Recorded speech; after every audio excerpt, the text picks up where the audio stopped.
ገብርኤል ማርያምን አበሰራት ወንድ ልጅም ትወልጃለሽ አላት።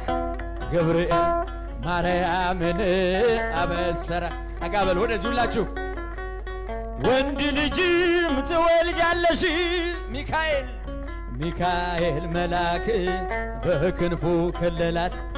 የሰማይ መጋረጃውም ሸፈናት። ንጽሕት ናትና በድንግልና ጥፋት የለባትምና ወንድ ልጅም ወልዳልናለችና